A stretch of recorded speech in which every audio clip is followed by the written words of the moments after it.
होते हैं common forms of money laundering, किस किस तरीके से मनी लॉन्ड्रिंग हो सकता है। एक होता है हवाला ट्रांजैक्शंस के through, then bulk cash smuggling की, बल्क कैश स्मगलिंग का मतलब है कि कार्टन्स में कैश को डाल के उसको स्मगल किया जाता है अदर कंट्रीज़ में, तो उसको बल्क कैश स्मगलिंग कहते हैं। और ऐसी कंट्रीज में जो टैक्स हेवन है, जो इन्फॉर्मेशन नहीं शेयर कर सकती है, नहीं करते इंडिया से, सोर्स की उस पैसे का सोर्स क्या है जो वापस इंडिया में आएगा, through financial means, financial systems. Then deposits in smaller amounts, छोटे छोटे अमाउंट में डिपॉजिट करना बैंक अकाउंट में।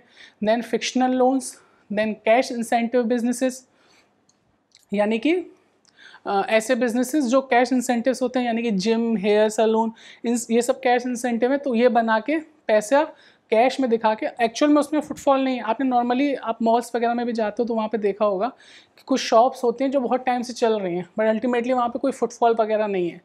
तो कई बार ऐसा हो सकता है कि वो इसीलिए वो चल रहे हैं, वहाँ जो बैक कर रहा है उसको, उन शॉप्स को हायर रेंट पे कर रहे हैं, तो उसमें मेनली कोई ऐसा इंसान इन्वॉल्व हो जो क्रिमिनल एक्टिविटी या मनी लॉन्ड्रिंग में इन्वॉल्व हो। तो अलग अलग मेथड्स होते हैं पैसे को ब्लैक से वाइट में करना। ये तो इसी को कर्व करने के लिए prevention of money laundering act लाया गया है, कि ताकि जो अल्टीमेट जो ऑफेंडर है उसको पनिशमेंट दी जा सके। और कुछ मेथड है, round tripping, then trade based laundering, stock market scam, shell company interest, real estate, ये सब रियल एस्टेट में इन्वेस्ट करना, गैम्बलिंग, ब्लैक सैलरीज, यानी कि ऐसे एम्प्लॉयज़ को सैलरी देना जो एम्प्लॉयज़ हैं ही नहीं, then fake invoicing, bribery and corruption. ये कुछ common forms of money laundering होते हैं कि किस तरीके से मनी लॉन्ड्रिंग होती है। एक यहाँ पे दिए गए कि हवाला कैसे, हवाला का मतलब क्या होता है। हवाला में ये होता है कि सपोज बस मिस्टर ए है, कंट्री है और कंट्री बी है। Mister A, let's say mister Ram, mister Shyam country A में, मिस्टर स्कॉट,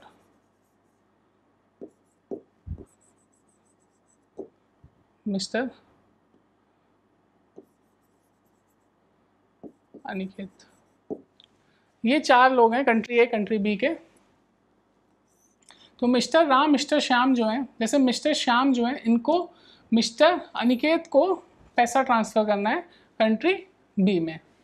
अब डायरेक्ट ये ना करके जो ये किसी थर्ड पर्सन जो इसके कंसल्टेंट होंगे हवाला के, जो काम करते हैं बेसिकली, उनके पास जाएंगे और ये अपने एक कलीग को जो कंट्री बी में होगा उससे कहेंगे कि इस फलाने पर्सन को इस श्याम के ब्याह पे पैसा दे दिया जाए, और ये यहाँ इंडिया में लेट्स से कंट्री ए है उसमें पैसा रिसीव कर लेंगे, और जो इनके कलीग हैं वो दूसरी पार्टी को पैसा दे देंगे। तो यहाँ पे श्याम को कंफर्मेशन आ जाएगा कि जो इनको ये पैसा देना था उनको रिसीव हो गया और ये इनको दे देंगे, आपस में ये अपना सेटलमेंट करेंगे। तो ऐसे ही हवाला सिस्टम वर्क करता है। Hawala system work with a network of operators called hawaladars and hawala agents. For a hawala transaction customer contacts a hawala agent at the source location, यानी कि country A, the hawala agent at that end collects money from the person who wishes to make transfer. The agent then calls up his counterpart in the country where the transfer has to be made, यानी country B जहाँ पे transfer होना है। This counterpart then hands over the cash into the recipient after deducting commission. इस पूरे transaction में कुछ commission ये hold करेगा जिससे वो अर्न करेगा। The source agent promises to settle the debt to the destination agent through the informal settlement. वो बाद में उनका आपस में settlement हो जाएगा, वो तो ये काम कर ही रहे हैं। For example, a person in country A who wants to transfer some money to someone in country B gives the money to the hawala broker in country A. The agent accepts it, calls up his colleague in a country B. His colleague gives the money in country B's currency to the person in the country B whom it has to be transferred. यानी जिनको, जो यहाँ पे हमने example लिया था, श्याम को अनिकेत को ट्रांसफ़र करना था, वो पैसा ट्रांसफ़र हो गया थ्रू हवाला means.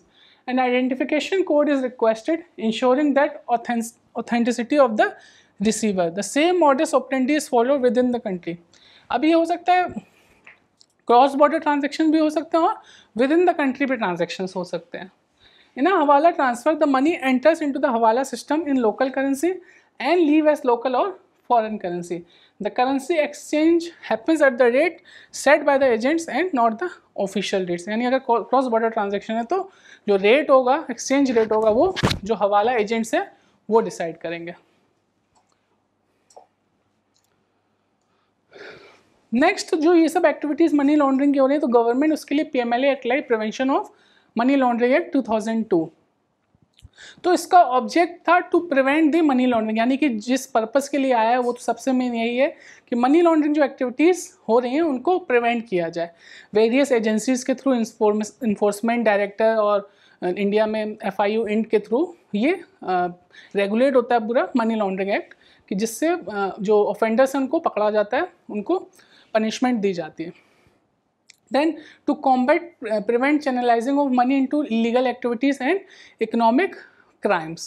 Then provide for confiscating property derived from illegal means. यानी कि वो प्रॉपर्टी ऑब्जेक्ट जो है वो है कि इलीगल एक्टिविटीज़ जो फॉर्म है जिससे जो प्रॉपर्टी खरीदी गई है उसको अटैच किया जा सके, उसको कॉन्फिस्केट किया जा सके, यानी अल्टीमेटली उसको गवर्नमेंट के हाथ में लाया जा सके क्योंकि वो इलीगल मीन्स के प्रॉपर्टी आई है, उस पर टैक्स भी नहीं दिया गया है. Then penalises the offender of money laundering offences, यानी कि जो मनी लॉन्ड्रिंग प्रैक्टिसेस में इन्वॉल्व हैं उनको एक कड़ी से कड़ी सज़ा दी जाए, ये PMLA एक्ट 2002 के through. Then appointing and adjudicating authority, adjudicating authority को अपॉइंट किया जाएगा जो पूरा ये PMLA एक्ट को रेगुलेट करेगा. जो अथॉरिटी होगी वो जो ऑफेंडर्स हैं उनको पनिशमेंट देगी. Then provide matters connected and incidental to acts of money laundering, provide for matters connected and incidental to the acts of money laundering. ये सारे हमारे ऑब्जेक्ट्स हैं prevention of money laundering act 2002. Then next है money laundering offence होता क्या है.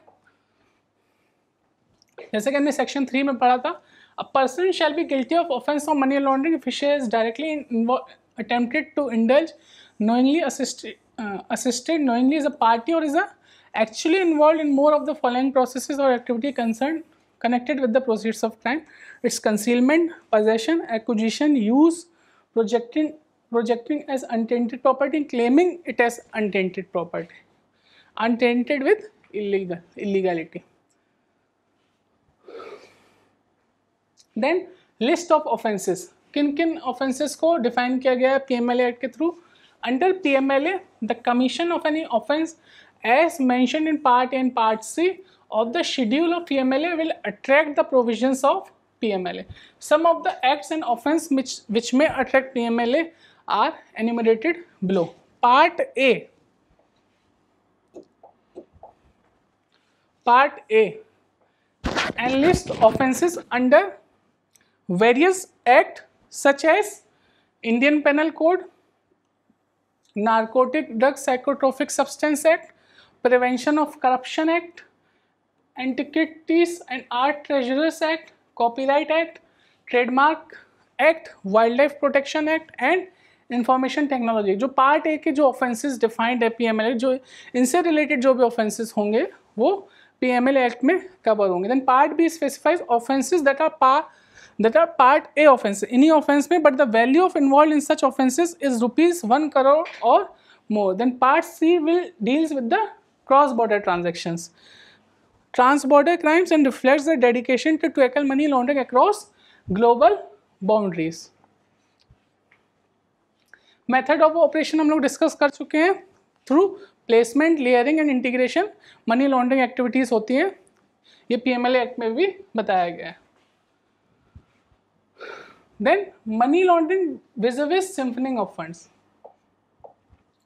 पैसे को इलीगल सोर्स से अर्न करना और उसको खर्च करना मनी लॉन्ड्रिंग नहीं है, यानी कि उसको प्लेसमेंट, लेयरिंग और इंटीग्रेशन के थ्रू फाइनेंशियल सिस्टम में पोर्ट्रे करना कि ये वाइट मनी है और लीगल मनी है, that is money laundering. So mere earning money और obtaining any property by committing a crime does not amount to money laundering, though it may amount to siphoning of funds.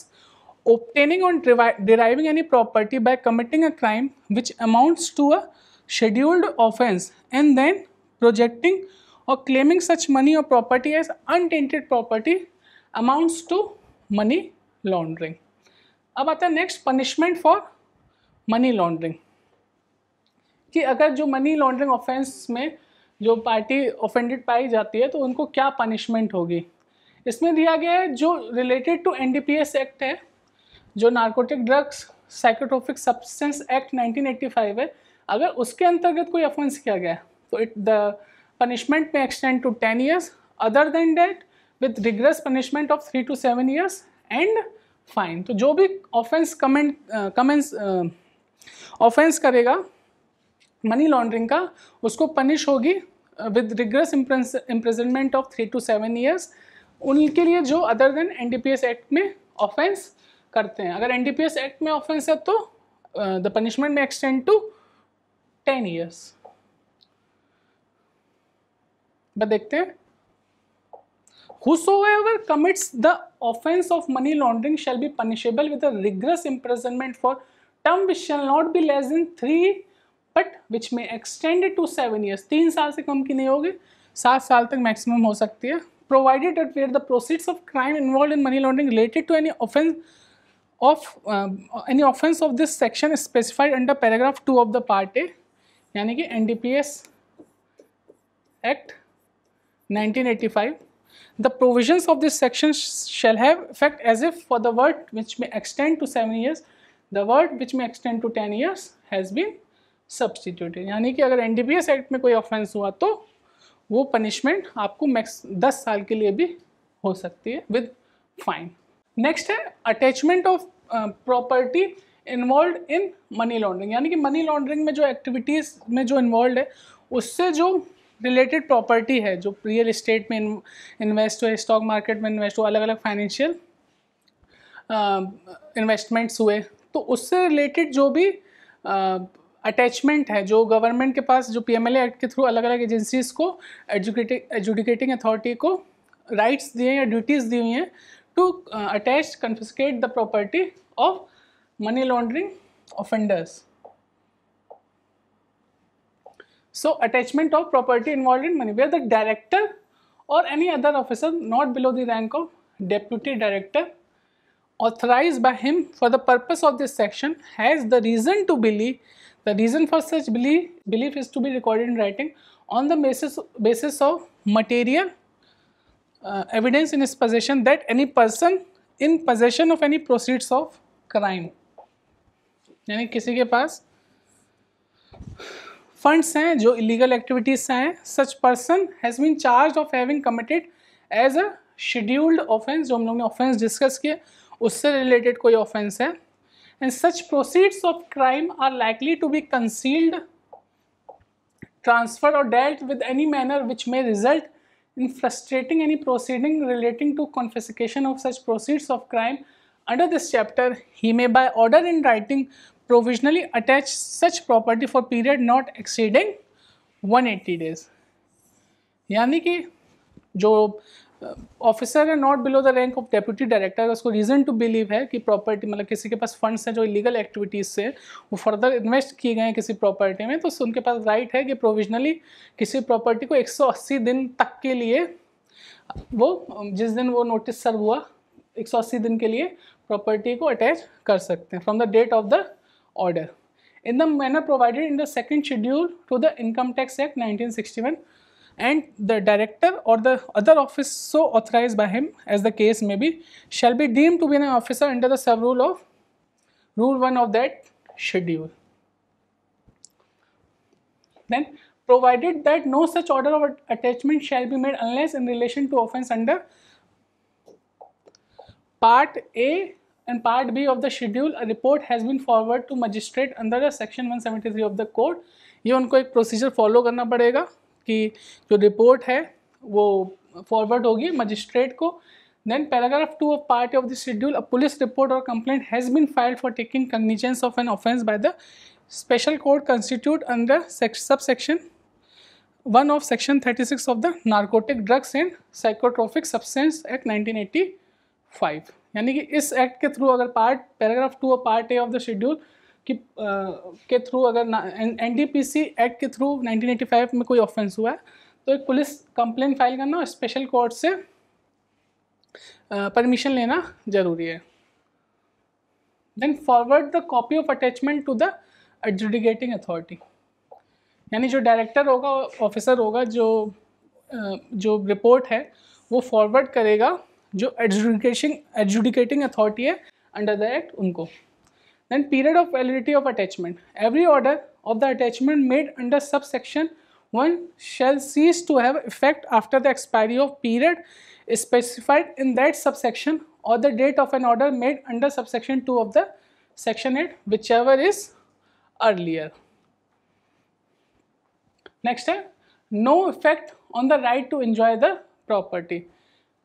Nothing in this section shall prevent the person interested in the enjoyment of the immovable property attached under subsection 1 from such enjoyment. For the purpose of this section, person interested in relation to any movable property includes a person claiming or entitled to claim any interest in the property. यानी उस property को वो use कर सकते हैं, जब तक वो प्रोविजनली अटैच है तो भी इंजॉय कर सकते हैं उस प्रॉपर्टी को। Complain against the attachment before the A, the director और any other officer who provisionally attaches any property under subsection 1 shall within a period of 30 days from such attachment file a complaint stating the facts of such attachment before the adjudicating authority. यानी कि जो जिनको लगता है provisionally जो property attach हुई थी उनको एडजुडिकेटिंग अथॉरिटी में अपनी कंप्लेंट रजिस्टर करानी पड़ेगी रिगार्डिंग दैट अटैचमेंट।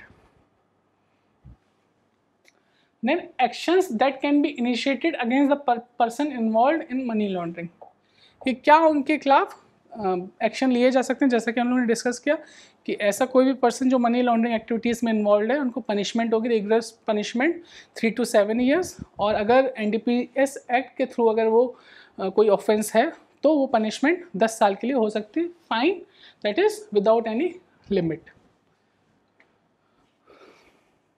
नेक्स्ट है एडजुडिकेटिंग अथॉरिटी कौन होगी।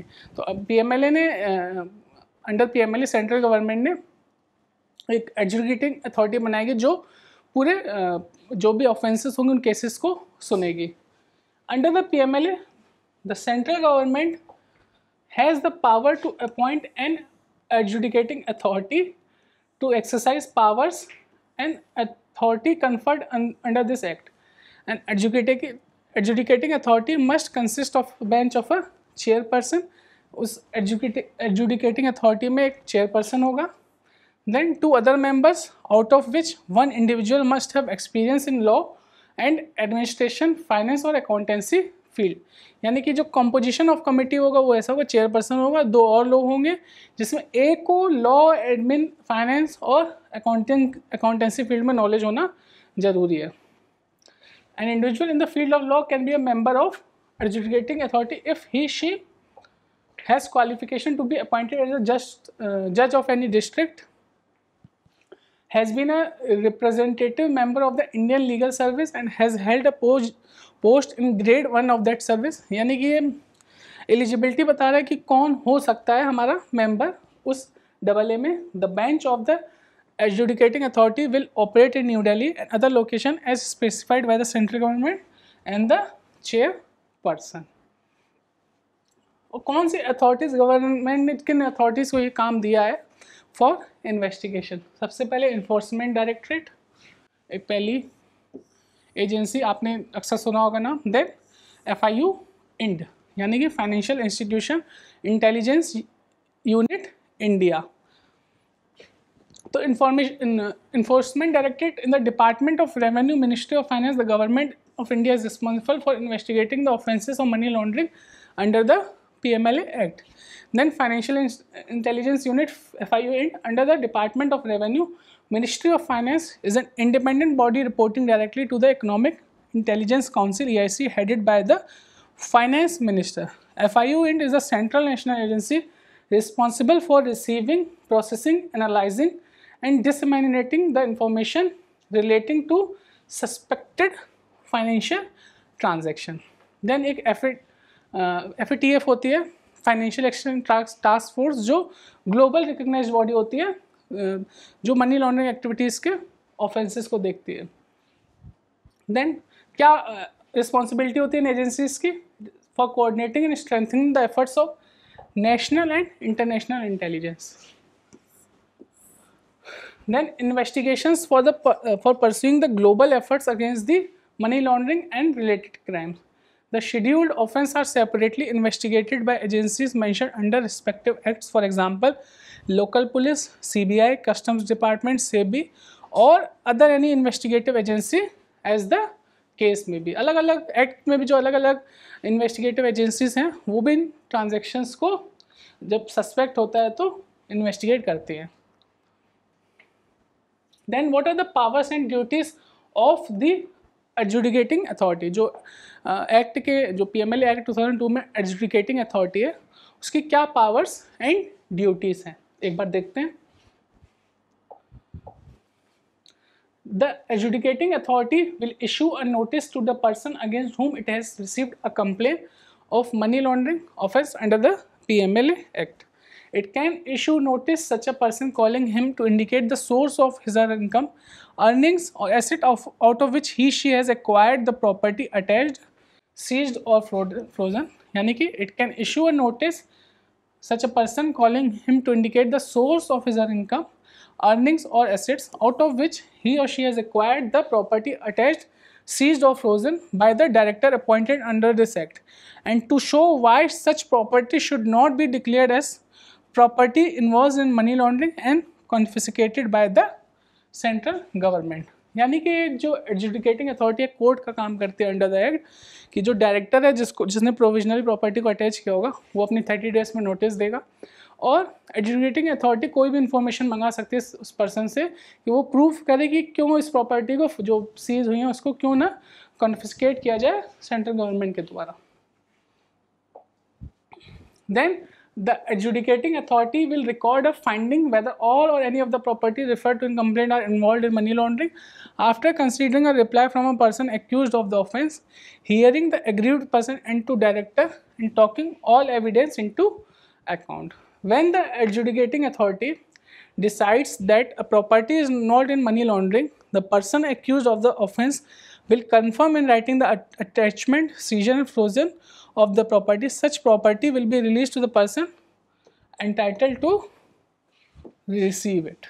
Next है power regarding summons, production of documents and evidence. कि adjudicating authority को क्या powers दी गई हैं regarding summons और documents और evidence के लिए. Adjudicating authority इस purpose के लिए क्या summons दे सकती है उन जो offenders हैं उनको वो बताएगा क्या पावर्स हैं. तो the adjudicating authority shall for the purpose of this act have the same powers that are vested in the civil code while trying a suit in respect of the following matters namely discovery and inspection, enforcing the attendance of any person including any officer of a banking company or financial institution or a company examining him on oath, compelling the production of records. एक as a civil court काम करेगा जो adjudicating authority होगी. Receiving evidence on affidavits. Next है कि जो banks हैं, financial institutions हैं और इंटरमीडिएट जो भी पैसा होगा, इलीगल फंड्स होगा, वो फ्लो करेगा फाइनेंशियल सिस्टम में. उससे हमारी इकोनॉमिक ग्रोथ है स्लो डाउन होगी. तो इसीलिए जो बैंक्स हैं और फाइनेंशियल इंस्टीट्यूशंस हैं उनको भी ऑब्लिगेट किया गया है कि आप प्रॉपरली इंफॉर्मेशन को मेंटेन करिए ताकि जो मनी लॉन्ड्रिंग एक्टिविटीज़ हैं उनको कर्ब किया जा सके. So the financial institution, banks and intermediaries have the following obligation under the PMLA act to maintain records of every transactions and amount irrespective of whether such transactions were carried out in one go or there were series of transactions having internal connection with each other when such series are occurred within 30 days. यानी कि कोई transaction हो रहा है जो suspicious है, एक गो में हो रहा है या फर्दर छोटे छोटे ट्रांजेक्शन्स में हो रहा है, तो उन ट्रांजेक्शन विदिन 30 डेज हो रहा है तो उसको जो सस्पिशियस ट्रांजेक्शन उसको इन्वेस्टिगेट किया जाए, उस पर फर्दर कंट्रोल किया जाए. And to keep a record of all the documents relating to identity of the clients and beneficial owners, account files and business transactions related to the client. तो ये था हमारा prevention of money laundering act कि किस तरीके से हमने समझा कि क्या क्या ऑफेंसेस मनी लॉन्ड्रिंग में इन्वॉल्व हैं और किस तरीके से गवर्नमेंट PMLA एक्ट के थ्रू ऑफेंडर्स को पनिशमेंट दे सकती है, और क्या क्या जो एक्ट में एजुडिकेटिंग अथॉरिटी बनाई गई है, कैसे हम लोग रिग्रेस पनिशमेंट दे सकते हैं जो ऑफेंडर्स हैं, जो पनिशमेंट हो सकती है 3 से 7 साल और 10 साल हो जाएगी अगर वो NDPS एक्ट में कोई ऑफेंस करता है।